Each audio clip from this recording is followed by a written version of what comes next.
జ్యోతిర్మయుడైన దేవుని సంగమా, దేవుని సమాజమా, దేవుని బిడ్డలారా, తేజోమయుడైన దేవుని కుమారుడైన యేసుక్రీస్తు తన స్వరక్తమిచ్చి సంపాదించిన క్రీస్తు సంగమా, ఈ రోజున ఈ శుభ సమయమున దేవుని యొక్క దివ్యవాక్యమైన బైబిల్ 66 పుస్తకాల బైబిల్ గ్రంథంలో నుండి ఒక సందేశం. ఆ సందేశం ఏమిటంటే, యేసుక్రీస్తు పుట్టుక ముందు పరలోకంలో లేడు. ఆయన ఉనికి పరలోకంలో లేదు. దేవుడు ఒక్కడే, ఆయనే సర్వశక్తివంతుడు.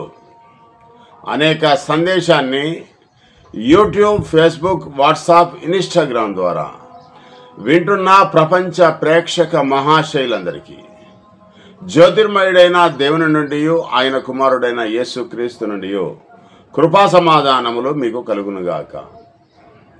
ఈ యొక్క కార్యక్రమంలోనికి వెళ్లే ముందు చిన్న ప్రార్థన. మహాపరిశుద్ధుడైన మా ప్రియా పరలోకపు తండ్రి, నీ నామమునకు ఎనలేని స్తుతులు స్తోత్రములు చెల్లించుచున్నాను. తండ్రి, నాలో ఉంచిన ప్రతి మాట నీ పిల్లలకు బోధించుచుండగా నన్ను నీ కుమారుడైన క్రీస్తు యొక్క శిలువ చాటును మరుగుపరిచి చెప్తున్న ప్రతి మాట తండ్రి వారికి వినగలిగే చెవులను గ్రహించే హృదయాన్ని, ఆలోచించే ఆత్మజ్ఞానాన్ని దయచేయడమే మాత్రమే కాకుండా తండ్రి మాట వారి లోపల తండ్రి దాచిపెట్టుకొని వాటి ప్రకారంగా జీవించే గొప్ప కృపను వారికి దయచేయమని, ఆలోచించే ఆత్మజ్ఞానాన్ని దయచేయమని మా ప్రభువును మీ ప్రియ కుమారుడగు నజరేయుడగు యేసుక్రీస్తు దివ్యనామమున అడిగి వేడుకొని ప్రార్థిస్తున్నాం మా ప్రియా పరలోకపు తండ్రి. ఆమేన్.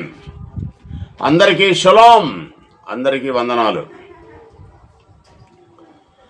ప్రియమైన దేవుని బిడ్డలారా, మనము ఈ యొక్క కార్యక్రమంలోనికి, వాక్యంలోనికి వెళ్ళే ముందు చిన్న పాట, దేవుని స్తుతిద్దాం పాటతోని.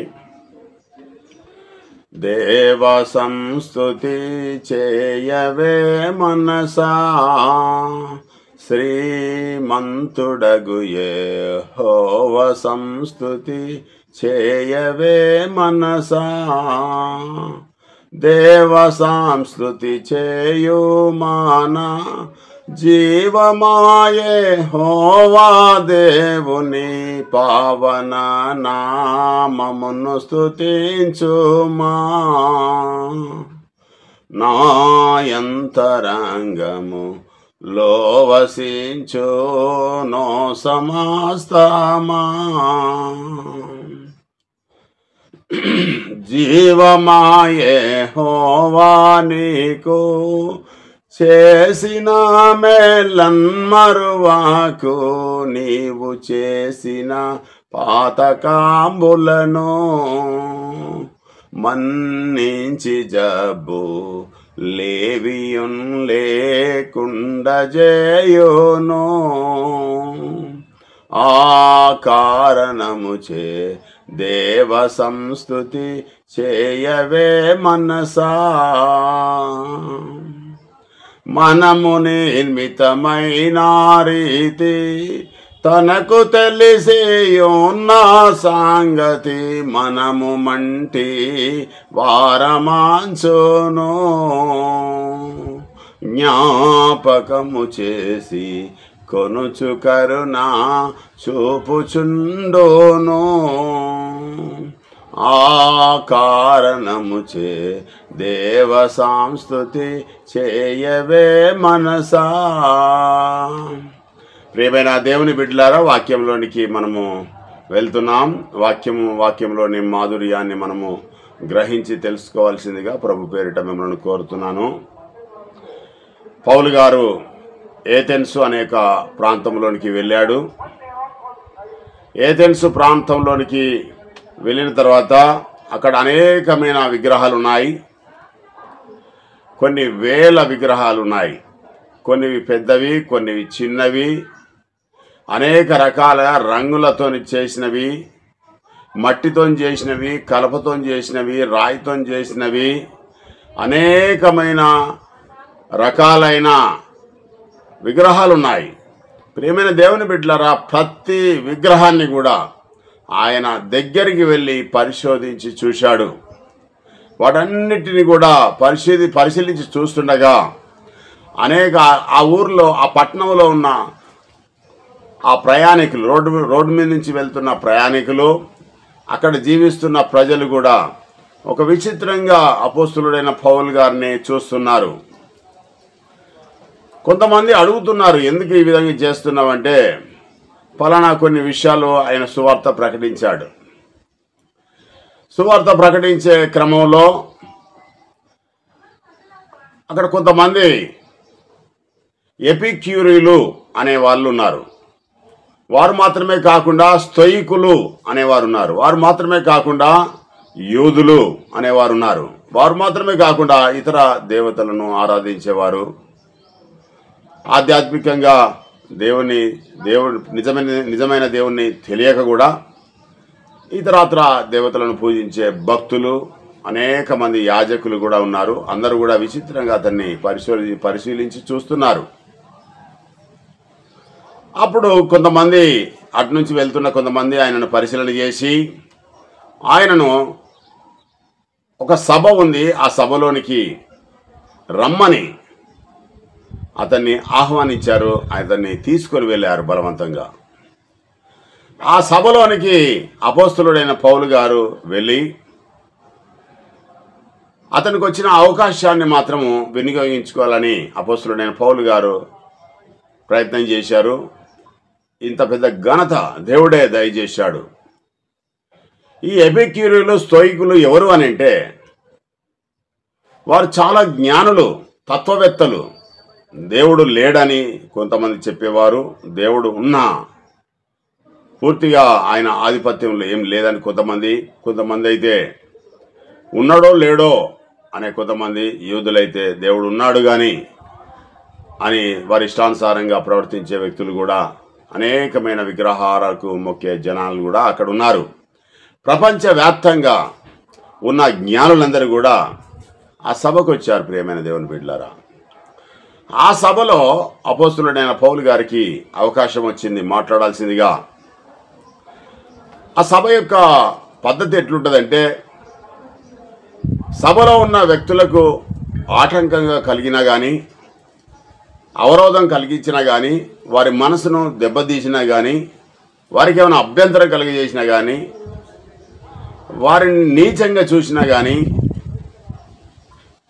అక్కడికక్కడనే వారికి విషమిచ్చి చంపేస్తారు. ప్రియమైన దేవుని బిడ్డలారా, ఆ సభలో. అయితే అలాంటప్పుడు ఆయన ఆ సభలో నిలబడి ఆయన ఏం మాట్లాడుతున్నాడు, ఏం మాట్లాడితే ప్రజలందరినీ మెప్పించే విధంగా ఉంటుంది, వారందరూ కూడా తన వైపు ఆలోచన చేసి చూస్తారో అని అతని యొక్క హృదయంలో దేవుని యొక్క ఆత్మ ఉన్నది కనుక అతను మాట్లాడే మాట ఏమిటంటే, ప్రియమైన ఏథెన్స్ ప్రజలారా అని మొదటగా మంచి సహోదర ప్రేమ చూపి వారితో మాట్లాడుతున్నాడు. 17వ అధ్యాయం 22వ వచనము అపోస్తుల కార్యములో, మీరు అన్ని విషయంలో చాలా నిష్ఠగా ఉన్నారు అనే ఒక మాటను మొదటగా వారికి తెలియజేశాడు. నిష్ఠ, భయభక్తులు కలిగి దేవుణ్ణి వెతికేవారుగా మీరున్నారు, మంచి ప్రవర్తన కలిగి ఉన్నారు, మంచి జ్ఞానం కలిగి ఉన్నారు, అనేకమైన ఉపదేశాలు మీ దగ్గర ఉన్నాయి, తత్వజ్ఞానం ఉంది, దేవుడు అనే భయభక్తులు కలిగి ఉన్నారు. మిమ్మల్ని చూస్తూ ఉంటే, మీ భక్తిని చూస్తే నాకే ఈర్ష్య కలుగుతుంది, మీరు అన్ని విషయంలో చాలా నిష్ఠగా ఉన్నారు అని వారిని పొగుడుతున్నాడు. వారందరూ కూడా సైలెంట్ అయిపోయారు. సభలో ఉన్న వాళ్ళు కొన్ని వందల మంది సభలో ఉన్నారు.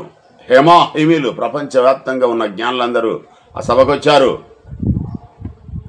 17వ అధ్యాయం 26వ వచనము బైబిల్ ఉన్నవారు తీసి చూడవలసిందిగా ప్రభు పేరిట మిమ్మల్ని కోరుతున్నాను. చదువుకుందాం. బైబిల్ ఉన్నవారు తెరిచి చూడవలసిందిగా ప్రభు పేరిట కోరుతున్నాను. మరియు యావత్ భూమి మీద కాపురముంటకు ఆయన ఒకరి నుండి ప్రతి జాతి మనుషులను సృష్టించి, వారు ఒకవేళ దేవునిని తడువులాడి కనుగొందురేమోనని తన్ను వెదుకు నిమిత్తము నిర్ణయ కాలమును వారి నివాస స్థలము యొక్క పొలిమెరలను ఏర్పరచెను. ఆయన మనలో ఎవనికి దూరంగా ఉండువాడు కాడు. మనం ఆయన యందు బ్రతుకుచున్నాం, ఆయన యందు చెల్లించుచున్నాం, ఆయన యందు ఉనికి కలిగి ఉన్నాం. అటువలనే మనం ఆయన సంతానమని మీ కవీశ్వరులలో కొందరు చెప్పుచున్నారు. కాబట్టి మనము దేవుని సంతానమై ఉండి మనుషుల చమత్కార కల్పన వల్ల మలచబడిన బంగారమునైనను వెండినైనను రాతినైనను దేవత్వం పోలి ఉన్నదని తలంపకూడదు.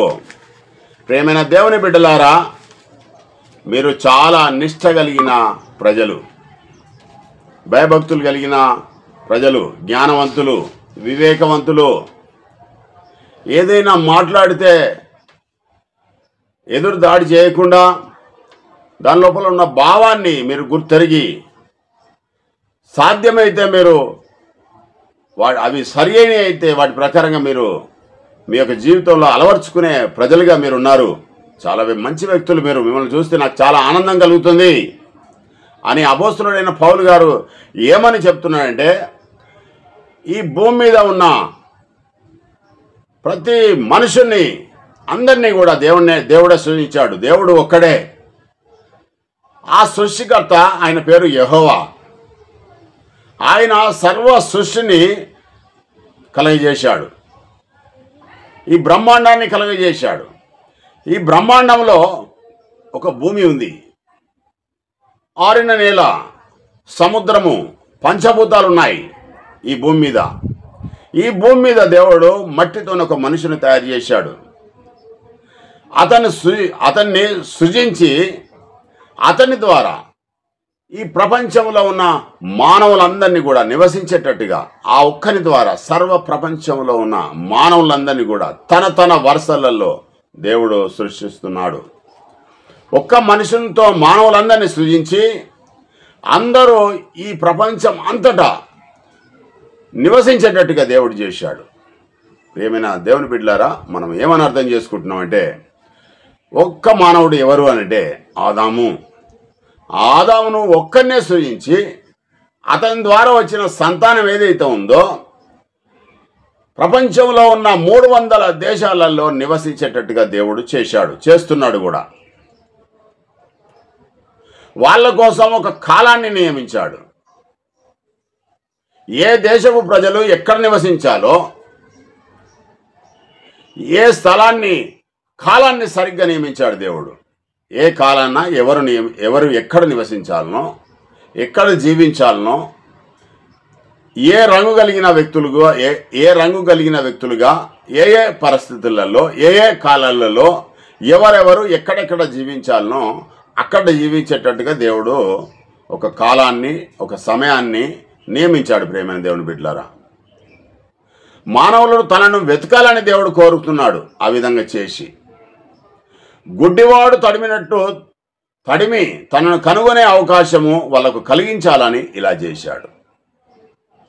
ప్రియమైన దేవుని బిడ్డలారా, అర్థమవుతుందా? మనం ఏదైతే ఒక బంగారము వస్తువు మనము మన చేతుల నుంచి పొడగొట్టుకుంటే అది ధరగల్లా వస్తువు కాబట్టి దాని గురించి ఎన్నో ప్రయత్నాలు చేస్తాం మనం. ఒకవేళ చీకటి ప్రాంతంలో ఆ బంగారం పడిపోతే ఆ బంగారాన్ని వెలుతురు పెట్టి మనం చూస్తూ ఉంటాం, మూలలు కూడా. ఒకవేళ ఏదైనా సముద్రంలో పడ్డా, లేకుంటే నదిలో పడ్డా, లేకుంటే కాలువలో పడ్డా, లేకుంటే ఏదైనా బురదలో పడ్డా ఎంతో బాధపడి ఎన్నో వస్తువులను, కొన్ని ఆర్టికల్స్ లేకుంటే కొన్ని ఇతరత్ర వస్తువులను, వ్యక్తులను పిలిచి ఆ వస్తువును కనుగొనే ప్రయత్నం చేస్తాం. దొరికితే ఆనందిస్తాం. ప్రియమైన దేవుని బిడ్డలారా, అది వెతుకులాడడానికి ఎంత ప్రయాస అయినా మనము ప్రయాసపడతాం, ఎంత ఖర్చు అయినా పెట్టి ఆ వస్తువును దొరికేదానికి కూడా ప్రయత్నం చేస్తాం. మనల్ని సృజించిన దేవుడు ఎవరో కూడా తెలుసుకోలేని దౌర్భాగ్యమైన పరిస్థితులలో ఈనాడు చాలామంది వ్యక్తులు ఉన్నారు. నిజ దేవుడు ఎవరో తెలుసుకోలేని పరిస్థితులలో చాలామంది జనాంగం, 90% జనాంగం కూడా అట్లే ఉన్నారు.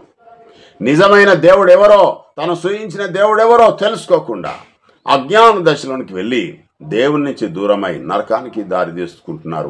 వారి జీవితాలను బంగారాన్ని వెతికినట్టుగా ఒక దీపాన్ని పెట్టి, లేకుంటే ఒక స్థలంలో ఒక వ్యక్తులను పెట్టి మనకున్న ఆస్తి కొద్దింత పొడగొట్టుకున్నా పర్లేదు, ఆ ధరగల్ల వస్తువును మనం సంపాదించుకోవడానికి ఎన్నో ప్రయత్నాలు చేసి ఆ వస్తువు దొరికిన తర్వాత ఆనందపడతాం కదా. అలానే మరి మనము నిజదేవుడైన మనల్ని సృజించిన సృష్టికర్త మనల్ని ఈ లోకానికి పంపించాడు. ఈ సమయాన భూమి మీద జీవించేటట్టుగా దేవుడు చేస్తున్నాడు. మనకు కావలసిన ఆహారాన్ని, మనకు కావలసిన బట్టను, మనకు కావలసిన నీడను, మనకు కావలసిన సంతానాన్ని దేవుడు ఇస్తున్నాడు. ఇన్ని విధాలుగా దేవుడు ఆకాశం నుంచి వర్షాన్ని, సూర్యుని ఉదయింపజేస్తున్నాడు. అందరికీ కూడా జీవాన్ని ఇస్తున్నాడు. మనము ఆయన యందే బ్రతుకుచున్నాం, ఆయన యందే జీవించుచున్నాం, ఆయన యందే ఉనికి కలిగి ఉన్నాం. మనం ఈ రోజున భూమి మీద ఈ రవికుమార్ అనే ఒక వ్యక్తి మాట్లాడుతున్నాడు అని అంటే అది దేవుడిచ్చిన కృప. దేవుడు నన్ను ఏర్పరచుకున్నాడు ఈ కాలంలో. ఆదాం ద్వారానే వచ్చాను. ఆదాం తప్ప ఈ భూమి మీదకి వేరే వ్యక్తి ద్వారా రాలేదు. ఎవరు కూడా ఆకాశం నుంచి ఎవరు కూడా ఊడిపడలేదు, యేసుక్రీస్తుతో సహా కూడా.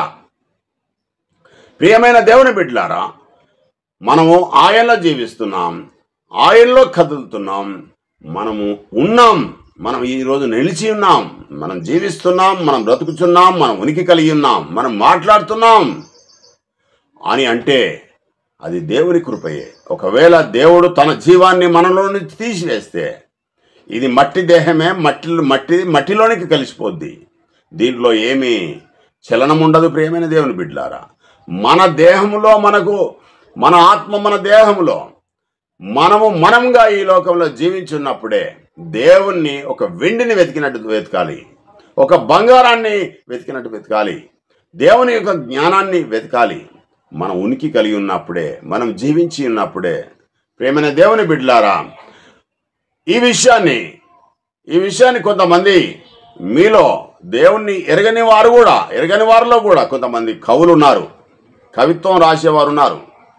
వారు కూడా చెప్తున్నారు, దేవుడు ఉన్నాడు, ఆయన గొప్పవాడు, ఆయన సర్వశక్తివంతుడు, సృష్టికర్త మహాదేవుడు, ఆయన కళ్ళకు కనపడడు, సమస్తాన్ని ఆయన యొక్క మాట చేత కలగజేశాడు అని మీ కవీశ్వరులో కూడా చాలామంది చెప్తున్నారు. కానీ నిజమైన ఆరాధన నిజమైన దేవునికి చేయక దేవుని కాని వానికి, దేవతలు అనబడిన వారికి పూజలు చేస్తున్నారు, పురస్కారాలు చేస్తున్నారు, అనేకమైన నైవేద్యాలు పెడుతున్నారు, అనేకమైన సృష్టించని దేవతలకు నమస్కారం చేస్తున్నారు, ధూపం వేస్తున్నారు, బలులు అర్పిస్తున్నారు. ఇవన్నీ సరైనవి కావు అని అపోస్తులుడైన పౌలు గారు తెలియజేస్తా ఉన్నాడు. ప్రియమైన దేవుని బిడ్డలారా, ఏమర్థమవుతుంది ఒక వాక్యంలో 17వ అధ్యాయం 26, 27, 28 వచనాలలో దేవుడే ఆదాం ద్వారా సర్వ మానవులను సృజించాడు అనేక విషయం మనకి ఇక్కడ అర్థమవుతుంది. మరి సృజించిన దేవునికి మనం ఎంత జాగ్రత్తగా ఉండాలి, ఎంత భక్తి కలిగి ఉండాలి, మన హృదయం ఏ విధంగా ఉండాలి అనేక విషయాన్ని మనకు ద్వితీయోపదేశకాండము 6వ అధ్యాయము 4వ వచనంలో మన క్లుప్తంగా తెలియజేస్తా ఉన్నాడు. ఏమని? ఇజ్రాయేలు వినుము, మన దేవుడైన యెహోవా, అద్వితీయుడైన యెహోవా, నీ పూర్ణ హృదయంతో, నీ పూర్ణ బలంతో, నీ పూర్ణ ఆత్మతో, నీ పూర్ణ వివేకంతో నీ దేవుడైన యెహోవాను ప్రేమించాలి, ఆయన ఇచ్చే ఆజ్ఞలు మీ హృదయంలో ఉండాలి అని మోషే గారు ధర్మశాస్త్రంలో తెలియజేస్తా ఉన్నాడు. పూర్ణ హృదయంతో అంటే కొంచెం ప్రేమ కాదు. నువ్వు ఎవరినైతే భూమి మీద నువ్వు ఎన్ని ఆస్తులైతే కూడబెట్టుకున్నావో, ఎన్ని అధికారాలు పొంది ఉన్నావో, నువ్వు ఎంత మంచి స్నేహితాన్ని పొంది ఉన్నావో, ఎంతమంది కుమారులను కలిగి ఉన్నావో, ఎంతమంది కుమార్తెలను కలిగి ఉన్నావో, నువ్వు ఎంత స్నేహితులను కలిగి ఉన్నావో, వారందరికంటే నిన్ను సృజించిన దేవుణ్ణే నీ పూర్ణ హృదయంలో, నీ తలంపులలో, నీ భావాలలో దేవునికి ఎక్కువ ప్రాధాన్యత ఇవ్వాలి. ఎందుకంటే యెహోవా పెట్టిన దీపం నీవు. నీ హృదయము, నీ తలంపులు, నీ ఆలోచనలు, నీ భావాలు, నీ పూర్ణ హృదయంతో దేవుణ్ణి ఆరాధించాలి, మహిమపరచాలి, గణపరచాలి, గొప్ప చేయాలి. ప్రియమైన దేవుని బిడ్డలారా, మొదటి స్థానము దేవునికి ఇవ్వాలి. అబ్రహాం అనే ఒక వ్యక్తి తనకు ఒక్కగానున్న ఒక కుమారుణ్ణి ఎక్కువగా ప్రేమించడం ద్వారా దేవుడు పరీక్ష పెట్టాడు. ఏమని? నీ ఒక్కగానొక్క కుమారుని నువ్వు ఎక్కువ ప్రేమిస్తున్నావు గనుక, నాకంటే ఎక్కువ ప్రేమిస్తున్నావు గనుక నాకు బలివ్వమని అబ్రహాంతో చెప్పాడు. నీ దేవుని తప్ప నువ్వు అంతకంటే ఎక్కువగా ప్రాధాన్యత వస్తువుకు కానీ, పదార్థానికి కానీ, వ్యక్తికి కానీ నువ్వు ఇచ్చినట్టయితే ఉంటే శాపగ్రస్తులు అవుతారు. దేవుడు పరీక్షిస్తున్నాడు. నువ్వు కూర్చున్నప్పుడు, నువ్వు లేచినప్పుడు, నువ్వు నడిచినప్పుడు, పడుకున్నప్పుడు, నువ్వు మాట్లాడేటప్పుడు మొత్తం కూడా దేవుని మాటలే మాట్లాడాలి. లోకానుసారమైన మాటలు మాట్లాడడానికి వీలు లేదు. ఎందుకంటే నీకు ప్రాణం ఇచ్చింది, నిన్ను బ్రతికిచ్చింది, నీకు జీవాన్ని ఇస్తున్నది దేవుడు. కనుక దేవుణ్ణి మహిమపరచాలి. నువ్వు దేవుని మహిమపరచకుండా నువ్వు ఈ లోకంలో ఉన్న నరులను ఆశ్రయిస్తావా? నరులను ఆశ్రయించి శరీరాలను తనకు ఆధారంగా చేసుకొనొచ్చు. యెహోవా మీద నుంచి తమ హృదయమును తిప్పుకొని వాడు శాపగ్రస్తుడు అని రాసింది. ప్రేమైన దేవుని బిడ్డలారా, దేవుని కంటే ఎక్కువ స్థానం ఎవరికి ఇవ్వద్దు అని బైబిల్ గ్రంథం స్పష్టంగా తెలియజేస్తా ఉన్నది. ఇక్కడ మనకేమర్థం అవుతుంది? అపోస్తలుడైన పౌలు గారు ఏథెన్స్ ప్రాంతంలో జ్ఞానుల వద్ద మాట్లాడుతున్నాడు. దేవుడు ఒక్కడే, ఆయనే సృష్టికర్త. ఆదాము నుంచి ఇప్పటి వరకు సృజించబడిన మానవులందరూ కూడా ఆయన ద్వారా సృజించబడ్డారు.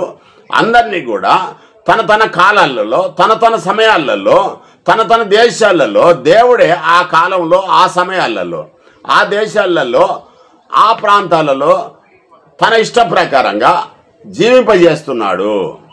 అంటే ఒక అమెరికాలో పుడితే గొప్పవాణ్ణని, ఒక భారతదేశంలో పుడితే తక్కువ వాణ్ణని సమస్య నువ్వు అనుకుంటే పొరపాటు. అది దేవుని యొక్క ఇష్టంలో ఎవరిని ఎక్కడ ఆదాము నుంచి రప్పించాలనో ఆయా కాలాలలో నీ తాతని కానీ, నీ డాడీని కానీ, నీ మమ్మీని కానీ, నన్ను కానీ, నిన్ను కానీ, ప్రపంచంలో ఉన్న 100 కోట్ల జనాంగాలను ఆదాము 6000 సంవత్సరాల క్రితం నుంచి ఈనాటి వరకు ఆయా ప్రాంతాలలో, ఆయా సమయాలలో, ఆయా దేశాలలో, ఆయా ఖండాలలో, ఆయా దీవులలో దేవుడు జీవింపజేస్తున్నాడు అనే ఒక విషయాన్ని జ్ఞాపకంలోకి తెచ్చుకోవాల్సిందిగా ప్రభు పేరిట మేము కోరుతున్నాను. ఒక వచనం మనం చూద్దాం. ఆదికాండము 1వ అధ్యాయం 27వ వచనంలో దేవుడు తన స్వరూపమందు నరుని సృజించెను. దేవుడు తన స్వరూపమందు, దేవుంది నరుని స్వరూపం. నరుని స్వరూపం అనగానే ఈ దేహం అనే ఈ కనపడే దేహాన్ని చూసి మోసపోవద్దు ప్రియమైన దేవుని బిడ్డలారా. దేవుని యొక్క గుణగణాలు, దేవుని యొక్క లక్షణాలు, దేవుని యొక్క భావాలన్నీ కూడా మనిషిలో దేవుడు పెట్టాడు. కనుక నరుని యొక్క స్వరూపం అని అన్నాడు. ఈ దేహం కాదు, మనకుండే కళ్ళు, మనకుండే చెవులు, మనకుండే ముక్కు, మనకున్న జ్ఞానేంద్రియాలు, మనకున్న దేహము, మన కాళ్ళు, చేతులు, ఇవన్నీ కూడా మనకున్నాయి. కనుక దేవుడు మనకున్న అవయవాల చేత దేవుడు మనకు జ్ఞానాన్ని చూపెట్టడానికి వాడుతున్నాడు కొన్ని పదాలు. ప్రియమైన దేవుని బిడ్డలారా, దేవుని యొక్క పోలిక మన మానవులందరం కూడా తన స్వరూపం అందు నరుని సృజించాడు అనేక విషయం మనకు ఆదికాండం 1వ అధ్యాయం 27వ వచనంలో తెలియజేస్తా ఉన్నాడు. మరి ఒక్కడే వచ్చాడు కదా ఆదాము, మరి మిగతా ఇప్పుడు కోట్ల మంది ఎక్కడి నుంచి వచ్చారు? ఆ విషయం కూడా తెలుసుకుందాం. 1వ అధ్యాయం 22వ వచనంలో ఆదాము నుండి దేవుడు హవ్వను నిర్మించాడు. లోకంలో పాపం ఎక్కువైపోయింది. హవ్వను నిర్మించాడు. మొదట ఆదాము ఒక్కడే ఉన్నాడు. ఆదాముల నుంచి ఆయనకు గాఢ నిద్ర కలిగజేసి ఆయన నుంచి ఒక ఎముకను తీసి మళ్ళీ ఆయనకు సాటి అయిన సహాయం కొరకు ఒక హవ్వను నిర్మించి అతని దగ్గరికి తీసుకొని వచ్చి జంటగా ఏర్పాటు చేశాడు. వారిద్దరికి పెళ్లి చేశాడు. ప్రేమైన దేవుని బిడ్డలారా, తదనుగుణంగా ఏం జరిగిందంటే దేవుడు ఒక ఆజ్ఞ ఇచ్చాడు. ఆజ్ఞని విస్మరించారు. దానివల్ల పాపం ఎంట్రన్స్ అయింది. ప్రేమైన దేవుని బిడ్డలారా, ఆదికాండం 9వ అధ్యాయం 19వ వచనంలో ఆ పాపం ఎంట్రన్స్ అయింది. తర్వాత ఏం జరిగిందంటే ఆ పాపం వలన వచ్చి జీతం మరణం వచ్చింది. కనుక దేవుడు అసహ్యించుకున్నాడు. ఇంతమంది మనుషులను చేసినందుకు దేవుడు రోజు రోజుకు పాపం ఎక్కువ కావడం ద్వారా లక్షల మంది, కోట్ల మంది ఆరిన నేల మీద జీవిస్తున్నారు. కనుక దేవుణ్ణి వెతికేవారు లేకుండా అయిపోయారు. దేవుణ్ణి జ్ఞాపకంలోనికి తెచ్చుకునేవారు లేకుండా అయిపోయారు. సుఖభోగముల యందు తమ అవసరాలన్నీ కూడా వెళ్ళదీసుకుంటున్నారు. ఏమి తిందామా, ఏమి తాగుదామా, ఏం ధరించుకుందామా అని రోజు కూడా వారి ప్రయాసాలన్నీ కూడా ఈ భూలోక సంబంధమైన వాటి మీదనే ఆశ పెట్టుకొని నిజమైన దేవుణ్ణి, సృష్టికర్త అయిన దేవుణ్ణి మర్చి ఇష్టానుసారంగా పెళ్లి చేసుకొనొచ్చు, పెళ్లికి ఇవ్వబడుచు అనేకమైన చెడ్డ కార్యాలు, చెడ్డ తలంపులతో జీవిస్తున్న ఆ కాలంలో దేవుడు ఆ ప్రాంతాన్ని, ఆ దేశాలను మొత్తం సర్వ ప్రపంచాన్ని కూడా నీళ్లతోని దేవుడు ముంచేశాడు. అయితే ఆ యొక్క భక్తిపరుడైన దేవుని యొక్క ఇష్టానుసారమైన ఒక భక్తిపరుడు ఉన్నాడు. ఆయన పేరు నోవహు. ఆయన యొక్క కుటుంబాన్ని మాత్రమే రక్షించాలని దేవుడు సంకల్పించాడు. ఆయనను మాత్రమే ఆ జలప్రాయలం నుంచి దేవుడు ఆ యొక్క కుటుంబాన్ని మాత్రమే రక్షించాడు. అతనికి 3 కుమారులు 3 కోడలు గనుక మొత్తం 8 మందిని దేవుడు రక్షించాడు. రక్షించిన తర్వాత దేవుడు ఏమని మాట్లాడుతున్నాడంటే, సమస్త సృష్టికి దేవుడు ఆయన యెహోవా అని, తండ్రి అని, దేవుడే తండ్రి అని, దేవుడే ఈ సర్వ సృష్టిని కలుగజేశాడని, ఆయన పేరు యెహోవా అని, ఆయన మనకు తండ్రి అని మనకు తెలియపరుచుకుంటున్నాడు. మలాకీ గ్రంథంలో 2వ అధ్యాయంలో 10వ వచనంలో మలాకీ అనే ఒక ప్రవక్త రాస్తున్నాడు. అంటే చాలామంది ఏంటంటే దేవుడు అంటే ఎవరో తెలియకుండా దేవుణ్ణి మర్చిపోయి అనేకమైన విగ్రహాలు పెట్టి మొక్కి దేవుని నుంచి దూరమై లోకానుసారమైన జీవితం జీవించి ఎవరి వలన ఈ భూమి మీదకి వచ్చారో, ఎవరి వలన జీవిస్తున్నామో తెలియని అయోమయమైన పరిస్థితులలో ఉన్నప్పుడు మలాకీ అనే ఒక ప్రవక్త మాట్లాడుతున్నాడు కదా, యెహోవా మనకు తండ్రి కాడా, ఆయనే మనకు తండ్రి, ఆయనే మనల్ని సూచించాడు. ఒక పవిత్రంగా ఒక పరిశుద్ధంగా దేవునికి ధూపం వేసుకుంటూ ప్రతి దినము కూడా మనము ఆత్మ సంబంధమైన బలులు అర్పించాలి, దేవుని జ్ఞాపకం చేసుకోవాలి, పూర్ణ హృదయంతో, పూర్ణాత్మతో, పూర్ణ శక్తితో దేవుణ్ణి గణపరచాలి, మహిమపరచాలి. ఆయన ఏందే మనం జీవించుచున్నామని అనేకమైన విషయాలు వారి కష్టార్జితం లోపల దేవునికి ఇవ్వాల్సిన భాగము, ఆ భాగం వచ్చిన తర్వాత కూడా సంఘం ఏ విధంగా నడవాలి అన్నీ కూడా కొన్ని క్రమబద్ధీకరణ చేశాడు మలాకీ గ్రంథంలో మలాకీ గారు. అయితే ఆ మలాకీ ఏమంటున్నాడంటే, సర్వ సృష్టికర్త యెహోవాయే, ఆయన మనకు తండ్రి అనేక విషయాన్ని మనం క్లుప్తంగా మలాకీ అనే ఒక ప్రవక్త తెలియజేశాడు. రోమా పత్రిక కాడికి వచ్చేసరికి 5వ అధ్యాయం 12వ వచనంలో ఆదాము ఏ వ్యక్తి అయితే దేవుడు ఒక వ్యక్తిని భూమి మీద పుట్టించాడో మట్టితోని, ఆ వ్యక్తిలో దేవుని యొక్క ఆత్మను ఊదగా నరుడు జీవాత్మ అయ్యాడు గనుక అప్పటి నుంచి జీవము ఈ యొక్క భూమి మీదకి వచ్చింది. ఆదాము నుంచి హవ్వ నుంచి కయీను, ఏబేలు నుంచి పరిశుద్ధుల సమూహం వచ్చింది. కయీను నుంచి మొత్తం పాపపు చరిత్ర అంతా స్టార్ట్ అయిపోయింది. అయితే ఈ యొక్క హేబెల్ నుంచి షేతు వచ్చాడు, షేతు నుంచి ఎనోషు, కేయినాను, మహలేలు అని ఈ యొక్క వంశం మొత్తం కూడా యేసుక్రీస్తు ప్రభువుకి వచ్చేసరికి 52 తరాలు అయ్యాయి. అదంతా చరిత్ర మత్తయి గ్రంథంలో, లూకా రాసిన సువార్తలో, మత్తయి రాసిన గ్రంథంలో కూడా, సువార్తలో కూడా ఈ విషయాలు క్లుప్తంగా రాసినాయి. అయితే విషయం ఏంటంటే, రోజు రోజుకు పాపం పెరిగిపోతూ ఉన్నది. ఆదాము నుంచి పాపము ఎంట్రన్స్ అయింది. పాపము ఒక్క ఆదాము ద్వారా వచ్చిన పాపము అందరూ కూడా పాపం చేయడం ద్వారా ఆ పాపం మొత్తం కూడా ప్రపంచంలో ఉన్న అందరు మానవులు కూడా చేసే పరిస్థితి ఏర్పడ్డది. ఖచ్చితంగా ఏదో రకంగా కన్ను ద్వారా కానీ, లేకుంటే చెవుల ద్వారా కానీ, ముక్కు ద్వారా కానీ, నోటి ద్వారా కానీ, శరీరం ద్వారా కానీ, ఈ యొక్క జ్ఞానేంద్రియాల ద్వారా ఏదో రకంగా పాపం చేసి దేవుని నుంచి దూరమై దేవుని యొక్క ప్రతిఫలాలను పొందుకోలేకుండా దేవుని నుంచి దూరమై మనం అజ్ఞాన దేశంలోనికి వెళ్ళి నరకానికి వెళ్ళే పరిస్థితి ఏర్పడ్డది కనుక దేవుడు మాట్లాడుతున్నాడు ఒక విషయంలో. ఏమని అంటే, 5వ అధ్యాయం 15వ వచనంలో, కొన్ని అపరాధం వలన అందరూ నరకానికి వెళ్తున్నారు. ఆయన మన మీద ఉన్న కృప పూర్వం ఉన్న స్థితి ఇవ్వాలని యేసుక్రీస్తు అనే ఒక మనిషిని దానమును అనేకులకు విస్తరింపజేశాడు దేవుడు. యేసుక్రీస్తు ఆదాము నుండి వచ్చిన వాడే, మనుషుడే. ఆదాము పట్టిక పరలోక పట్టిక కాదు, పరలోకం నుంచి రాలేదు, ఊడిపడలేదు. దేవుని వాక్యాన్ని అబద్ధంగా ప్రచురిస్తే పాపం శాపమని నేను ఈ వాక్యాల ద్వారా నేను తెలియజేస్తా ఉన్నా. ప్రియమైన దేవుని బిడ్డలారా, ఒక్కని అపరాధం మూలంగా పాపము సర్వ ప్రపంచంలో ఉన్న సర్వ మానవాళి ఏదో విధంగా పాపం చేసి దేవుని నుంచి దూరమయ్యారు కనుక దేవుని యొక్క కృప, దేవుని యొక్క ప్రేమ, దేవుని యొక్క శాంతి, దేవుని యొక్క సమాధానం, దేవుని యొక్క నీతి మన మీద శాశ్వతమైన దేవుని యొక్క ప్రేమ ఏం చేసిందంటే, దేవుడు కృప చూపెట్టాడు. మనకు సాధ్యం కాని పనిని దేవుడు సాధ్యం చేశాడు యేసుక్రీస్తు అనే ఒక మనుషుని ద్వారా అని స్పష్టంగా మనకు 5వ అధ్యాయం 15వ వచనంలో మనకు తెలియజేస్తా ఉన్నాడు. ప్రియమైన దేవుని బిడ్డలారా, ఒక్క మనుషున్నే భూమి మీదకి తీసుకొని వచ్చాడు దేవుడు ఆదాము నుంచి ఒక సాటి అయిన సహాయం కోసం హవ్వనిచ్చాడు. హవ్వనిచ్చిన తర్వాత అతనికి ఒక 2 కుమారులు పుట్టారు. అతనికి 2 కుమారుల నుంచి సర్వ ప్రపంచంలో ఉన్న మానవులందరూ కూడా ఆ వంశాల నుంచే వచ్చారు. వేరే ప్రత్యేకంగా ఆదామును కాకుండా ఇంకొక వేరే వ్యక్తి అంటూ ఈ ప్రపంచంలో ఎవరు కూడా వేరే వ్యక్తి ద్వారానైతే రాలేదు. అందరూ కూడా ఆదాము నుంచే వచ్చారు. యేసుక్రీస్తు ప్రభు కూడా ఆదాము నుండే వచ్చాడు. ఆదాము మొదటి మానవుడు, రెండవ ఆదాము రెండవ మానవుడు. రెండవ ఆదామని ఆ యేసుక్రీస్తు ప్రభుకు ఎందుకు పేరు పెట్టారు అంటే, మొదటి ఆదాము ద్వారా పాపము ఎంట్రన్స్ అయింది.